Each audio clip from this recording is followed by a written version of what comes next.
The winter of 1941 in the Soviet Union was a cataclysm frozen in time. Operation Barbarossa, the German invasion, had torn a wound 1,000 miles wide and deep into the heart of the country. By December, the spearheads of the Wehrmacht had reached the outskirts of Moscow itself, their soldiers close enough to see the onion domes of the Kremlin through their field glasses. But the Soviet Union was not defeated. It was bleeding, burning, and retreating, but it was fighting back with a ferocity that shocked the overconfident invaders. The battlefront was not a line. It was a vast, chaotic, and shattered landscape of frozen forests, obliterated villages, and armies locked in a death grapple. In this maelstrom, the Red Army was discovering that its greatest enemy was not the Panzer or the Stuka, but something more mundane and more lethal: distance. The Soviet Union's greatest defense, its sheer, unimaginable size, had become a trap for its own defenders. Supply lines stretched over hundreds of miles of ruined roads and open steppe were snapping. The Rasputitsa, the seasonal mud, had given way to the general winter, but the problem of movement remained. Heavy American Lend-Lease trucks, the Studebakers and Fords, were invaluable, but they required roads, or at least firm ground. Off-road, they sunk to their axles in snowdrifts or became hopelessly bogged in the relentless clinging mud that lurked beneath the frost. The logistical system was breaking down. Divisions at the front were starving, not for lack of food in the rear areas, because that food couldn't reach them. Ammunition dumps sat empty while artillery batteries fell silent for want of shells. Wounded men died in frozen aid stations because medical supplies were stuck in railheads 200 kilometers behind the lines. Horses, the ancient backbone of army logistics, were dying by the tens of thousands from exhaustion, cold, and lack of fodder. The situation was so desperate that some units resorted to using captured German vehicles, cannibalizing parts from wrecks, and even commandeering peasant carts. Commanders filing frantic reports to Stavka, the Soviet High Command, didn't plead for more T-34 tanks or Aleutian attack planes. They begged for transport. "We are immobilized," one report read. "The enemy is not defeating us in battle, he is strangling us with emptiness. We need boots that can walk on this mud. We need lungs that can breathe in this snow." It was in this atmosphere of logistical suffocation that a desperate colonel, tasked with scrounging any and all transport for a beleaguered army group near Leningrad, remembered the rejects. A year earlier, a shipment of strange little vehicles had arrived from the east. They were American, part of the early, tentative Lend-Lease agreements. The officers who'd inspected them had dismissed them with contempt. Now, with nothing left to lose, the colonel sent a work detail to the remote, snow-covered depot where they had been left to rust. There, half buried in drifts, were the vehicles. They were Willys MBs, and later their Ford counterpart, the GPW. To the Soviet officers of 1941, they were an insult. They looked like toys next to the hulking GAZ trucks or the robust ZIS vehicles of the Soviet motor pool. The body was nothing but stamped and welded sheet metal, so thin a rifle bullet could punch right through it. Under the hood was a tiny 60-horsepower, four-cylinder Go Devil engine that sounded more like an angry sewing machine than a military power plant. Its suspension was simple leaf springs, designed for Pennsylvania country lanes, not the cratered frozen hell of the Eastern Front. It had no armor, no mounting for a heavy weapon, and a reputation, gleaned from dismissive reports, of breaking axles and shearing fan belts if driven with any vigor. Mechanics had begged not to be assigned to them. "They are made of tin and disappointment," one had written in the logbook. Commanders had laughed. "What am I to do with this? Evacuate my dolls?" another had scoffed. But as the colonel's men dug them out and, with considerable effort and cursing, managed to get a few engines to sputter to life in the biting cold, a different set of qualities began to emerge. Qualities that had been invisible on the parade ground, but were miraculous in the context of the collapsing front. The very lightness that made them seem flimsy meant they didn't sink into the mud. Their short wheelbase and high clearance allowed them to clamber over terrain that swallowed trucks whole. The simple, rugged engine, while not powerful, was easy to repair with basic tools and could run on the lowest quality of fuel, even captured German gasoline mixed with kerosene. Its small size made them nearly invisible from the air, and they could be manhandled by a squad of soldiers out of a ditch or hidden under a sheet and branches. The colonel, watching one of the little vehicles skitter across a frozen field where a ZIS-5 truck sat helplessly stuck, his wheels spinning futilely, had a revelation. He wasn't looking at a failed combat vehicle. He was looking at a solution to the single greatest problem crippling his army: the last mile. This useless machine could go where nothing else could. It could carry a critical load of ammunition directly to a forward gun battery, traverse a forest path to deliver bread and Macorca tobacco to a starving battalion, or race a case of plasma to a field hospital. It was not a weapon. It was a bloodstream. He commandeered any and all he could find. The useless little vehicle, the machine everyone had laughed at, was about to become the most desperately needed piece of equipment on the entire Eastern Front. Its name, soon to be uttered with a reverence reserved for saints and saviors, was the Jeep, and it was arriving just in time. The officer who made the fateful decision was Colonel Pyotr Vasin, a logistics commander whose sector of the Leningrad front was on the brink of dissolution. His command post was a dugout in a frozen birch forest, and the maps on his plywood table were a tapestry of desperation. Red arrows denoting German advances were uncomfortably close. Blue circles, marking his own supply dumps, were connected by lines that were more prayer than plan, lines that crossed over vast, shaded areas marked with a single, damning word: Neprochodimi, impassable. 3 heavy GAZMM trucks, sent the previous day to deliver mortar rounds to a battalion holding a vital crossroads, had vanished into one such area. A scout on skis had returned, frostbitten and exhausted, to report he'd found them. They were sitting hub-deep in a frozen bog, their crews huddled around a pathetic fire, waiting for a rescue that would never come. The ammunition was as good as lost. Vasin was out of options. He had no tractors, no recovery vehicles. He had only the scorned American Curiosities, now parked in a ragged line outside his bunker, their engines popping and ticking as they cooled in the sub-zero air. He summoned his 2 most resourceful sergeants, men who had grown up driving tractors on collective farms and could coax movement from anything with wheels. "Take 2 of those things," Vasin ordered, gesturing with a jerk of his chin. "Follow Private Yeltsin's ski tracks. See if you can get to my trucks. If you can't, see if you can at least bring back the crews, or the ammunition, or something." The sergeants, Ivanov and Morozov, exchanged a glance of pure skepticism.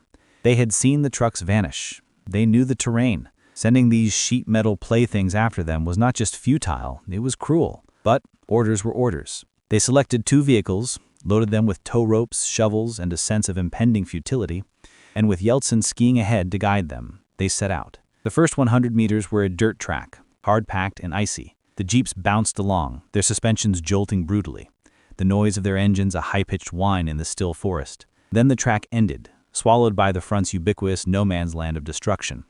Before them lay a landscape that belonged on the moon. It was a mile-wide bowl of churned earth, a soup of half-frozen mud, shell craters filled with icy water, splintered tree stumps, and the skeletal remains of a village. This was the Neprochodimi zone. Ivanov, behind the wheel of the lead jeep, stopped at the edge. He looked at the morass, then back at Morozov and the vehicle behind him.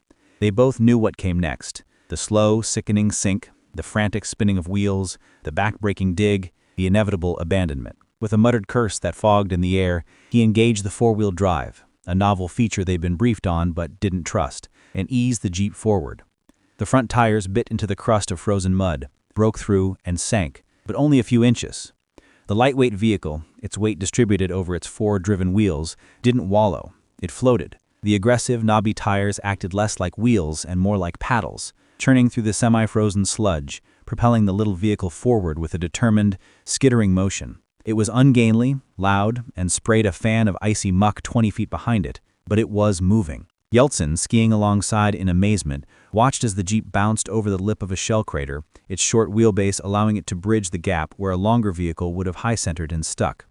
It slithered around the hulk of a destroyed T-26 tank, squeezing through a gap no truck could dream of. It crawled over a tangle of roots and shattered timber, its flexible suspension articulating in ways that seemed to defy mechanics, keeping all 4 wheels in contact with the uneven, treacherous ground.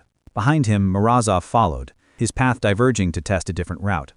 The vehicles weren't driving, they were picking. They darted and weaved across the apocalyptic landscape, finding pathways that were invisible to the eye, routes that existed only for something this small, light, and agile. An hour later, they reached the stranded trucks. The GAZ crews, haggard and freezing, stared as if seeing a mirage. The jeeps, coated in a thick carapace of frozen mud, looked like primordial insects that had crawled from the earth itself. Without a word, Ivanov and Morozov set to work. They couldn't pull the trucks out, but they could salvage. They loaded their jeeps with crate after crate of 82mm mortar rounds, stacking them high. They crammed the shivering truck crews into every spare inch of space. Then, turning in a tight circle that a truck would need a field to accomplish, they headed back. The return trip was slower, burdened by weight, but the principle held. The jeeps, now groaning under loads far beyond their stated capacity, still moved. They wallowed more, their engines screaming in protest, but they didn't stop. When they finally lurched back onto solid ground near Vassen's command post, they were greeted not by laughter, but by stunned silence. The two sergeants climbed out, their faces plastered with mud, their bodies vibrating from the ordeal. Colonel Vassen approached, his eyes wide. Ivanov, wiping sludge from his brow, looked at the little vehicle that had just performed a logistical miracle. He struggled for words, but found the perfect soldierly metaphor. "Polkovnik," he said, his voice rough with cold and awe. "It drives like a mosquito. It buzzes, it lands on shit nothing else can touch, and you can't kill it." The joke this time wasn't funny. It was revolutionary. In that moment, in the frozen mud of the Leningrad front, the entire perception of the vehicle shifted. It was no longer a useless toy. It was a key. A key to unlocking the impassable terrain that was strangling the Red Army. The laughter died in the throats of every officer present, replaced by the dawning realization of what they now held. The dam broke. The handful of jeeps in Colonel Vassen's sector were immediately pressed into service, not as combat vehicles, but as logistical life support. They became the central nervous system for a body that was otherwise paralyzed. Their baptism of fire was not against enemy tanks, but against the elemental, grinding reality of a front that had consumed all other forms of transport. They were assigned missions that were, by any conventional military standard, impossible. A battery of 76mm divisional guns, isolated on a forward slope, was down to 3 rounds per tube. The planned supply route was a valley road under direct German observation and artillery fire. The alternative was a 7-kilometer detour through a dense, swampy forest, marked on maps as unsuitable for motor transport. A jeep, driven by a wild-eyed teenage driver from Siberia, took the forest. It slithered between close-set trees, forded a frozen stream by crashing through the ice and grinding its way up the opposite bank, and arrived at the gun position 2 hours later, its bed packed with brass-cased shells. The gunners, who had been preparing to spike their weapons and retreat, unloaded in stunned silence. They became ad hoc ambulances. When a field hospital was overrun and a sudden German probe, the only escape route was across a field churned by tank tracks and littered with shell holes. Heavy ambulances, based on truck chassis, were immobile after the first 50 meters. Jeeps, driven by medics with a terrifying disregard for their own safety, bounded across the cratered earth.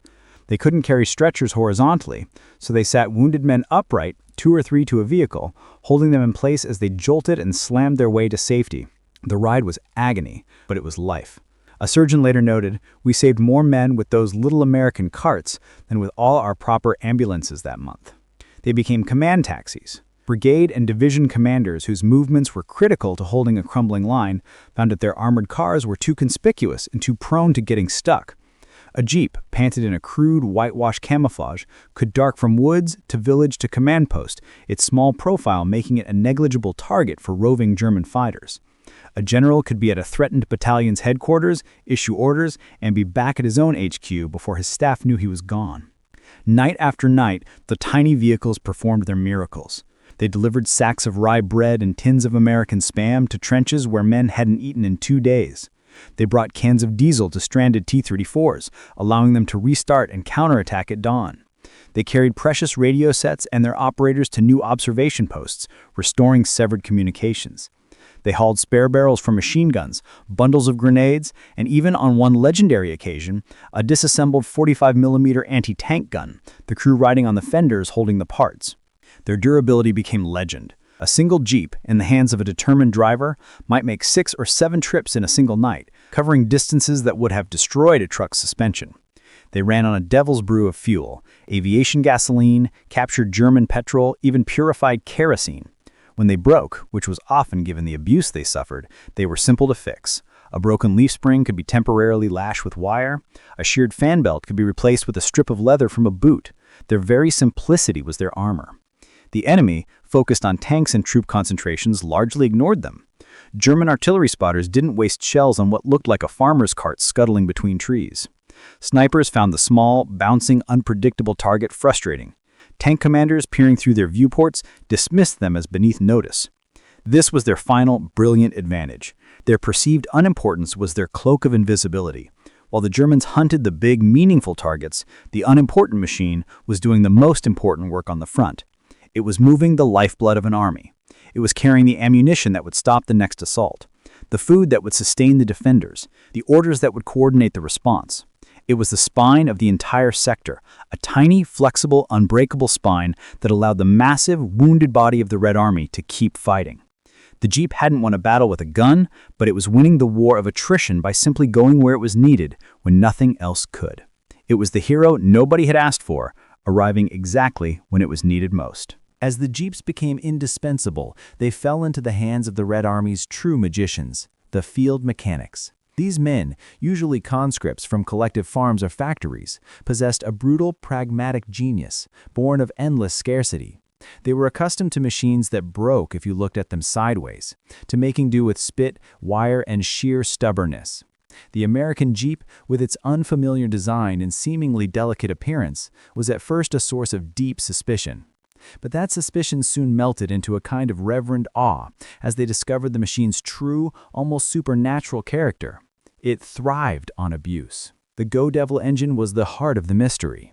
In a Soviet Gaz or a ZIS truck, an overheated engine meant a seized piston, a warped head, a day-long repair at best. In the Jeep, drivers would watch in horror as the temperature gauge needle buried itself in the red, steam billowing from the radiator. They'd shut it down, expecting catastrophe. An hour later, after topping off the radiator with melted snow, they'd turn the key. The engine would cough, sputter, and then roar back to life as if nothing had happened. The cast iron block and head, while heavy, were virtually indestructible, tolerating extremes that would shatter more sophisticated alloys. Cold starting was ritual. At -4 degrees Celsius, when Soviet diesel fuel turned to jelly and truck batteries became useless blocks of ice, the Jeep's little four-cylinder could be coaxed. Mechanics invented the rag start. They'd remove the air cleaner, soak a cloth in gasoline, precious fuel wasted for a greater cause, stuff it into the carburetor intake, and light it. The engine would backfire with a cannon-like bang, belch a fireball, and then settle into a ragged, smoky idle. It sounded like death, but it ran. Lubrication was optional. A driver, returning from a run with a shrapnel-gashed oil pan, reported he'd lost all his oil 5 miles from base. The engine had clattered and knocked with a sound like a bucket of bolts in a washing machine. But it had kept turning over, delivering its cargo. The mechanics, shaking their heads, would drain the sludge, a mixture of the last dregs of oil, mud, and metal fragments, patch the pan with a piece of tin can and some roofing tar, refill it with whatever lubricant was available, gear oil, grease thinned with diesel, even rendered animal fat in one documented case, and send it back out. Field hacks became folklore. When the paper air filters disintegrated from moisture, mechanics stuffed the housing with soldiers' socks, which actually worked surprisingly well. A bent steering tie rod could be hammered roughly straight over a tree stump. Broken leaf springs were reinforced with planks of wood bolted alongside. Fuel lines, cracked by the cold, were replaced with sections of rubber hose scavenged from damaged aircraft or medical equipment. The vehicles became rolling collages of improvisation, held together by baling wire, ingenuity, and a shared understanding that this machine wanted to live. One senior mechanic, a grizzled Ukrainian named Grigory, who had worked on everything from pre-revolutionary tractors to the latest T-34, summed it up best after a 36-hour marathon of keeping a fleet of Jeeps running for a critical supply push. Wiping grease from his hands, he looked at the little vehicle on his makeshift lift, its underside a museum of field repairs. He said to his apprentices, a weary smile cracking his soot-stained face, "This," he said, "is a tractor with the soul of a cockroach. You cannot kill it. You can only make it angry." The phrase spread through the motor pools. It was perfect. Like a cockroach, it was ugly, resilient, and survived in conditions that exterminated everything else. Like a tractor, it was simple, strong, and did the dirtiest, most essential work. The Jeep was no longer an American vehicle.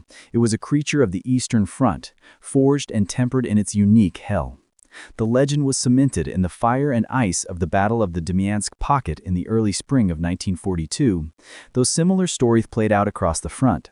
A Soviet rifle division, the 32nd, had been ordered to hold a vital forested ridge at all costs, acting as a cork in the bottle to slow a massive German pincer movement. They had held for a week, beating back wave after wave of infantry and panzer assaults.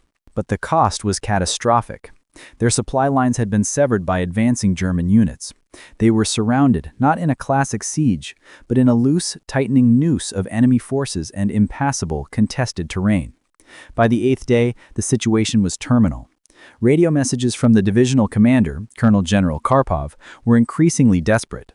Ammunition exhausted, small arms at 3 rounds per man, artillery silent, no food for 48 hours, wounds untreated, estimate we cannot repulse another coordinated assault. Request permission to break out or relief force. At headquarters, the situation map was a nightmare. Heavy trucks couldn't get within 10 miles of the pocket. The roads were interdicted by German artillery and controlled by enemy patrols. A tank-led relief column had been attempted and been mauled by anti-tank guns and mines in the narrow forest tracks. The Air Force was grounded by low cloud and blizzards. The 32nd Division was going to be annihilated, a loss that would rupture the entire front. It was then that a junior logistics officer, a captain who had been coordinating the jeep runs, spoke up in the grim command meeting. The Kozli, he said, using the soldiers' new slang for the jeeps, the little goats, they can get through. Not by the roads, through the forest, the swamp north of Hill 407. The Germans don't patrol it.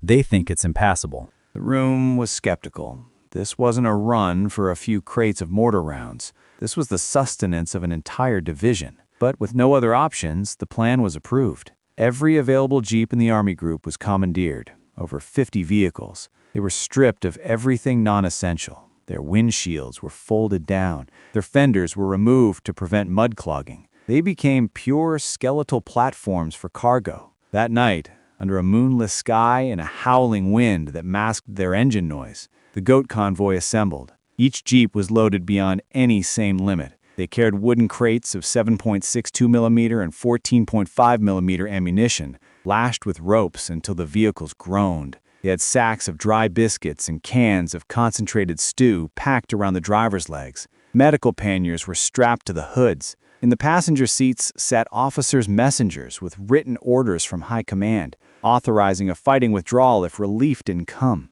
The route was not a path, but a series of navigation horrors chosen from aerial photographs and scout reports. A stream bed, a frozen marsh, a slope of scree, a burnout forest littered with fallen timber. The drivers, the most experienced and reckless in the sector, were briefed to maintain absolute light and noise discipline and to keep moving at all costs. If a vehicle stuck, it was to be abandoned, its cargo distributed among the others. They set off. The journey was an epic of suffering for both man and machine. Jeeps plunged into icy streams, water flooding over the floorboards, soaking drivers and cargo alike. They winched themselves up sheer muddy banks using trees as anchors. They navigated by compass and instinct through ink-black pine forests, their tires squealing on frozen mud. German flares, periodic and eerie, would burst overhead, freezing the convoy in ghostly green light before they plunged back into darkness,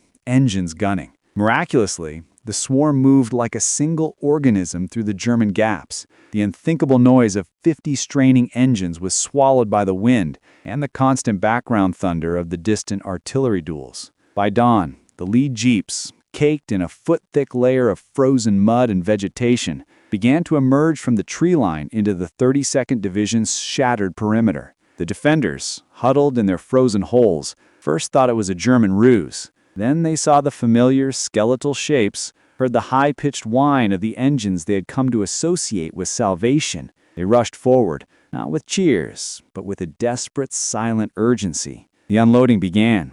Crate after crate of ammunition was manhandled into firing positions. Food was distributed. Medics grabbed the kits and ran to the aid posts. Then, as the gray dawn light threatened to expose them, the convoy turned around and ran the gauntlet back, carrying over 200 wounded men to the rear. Not a single jeep was lost to enemy action. 3 had suffered mechanical failures and were abandoned, their crews and cargo picked up by the others. Every other vehicle made it back, their drivers hollow-eyed and shaking from fatigue and adrenaline. That morning, when the expected German final assault came, It was met not with silence, but with a torrent of fire. The 32nd Division held. They held long enough for a broader Soviet counteroffensive to relieve pressure, and, eventually, to extract them.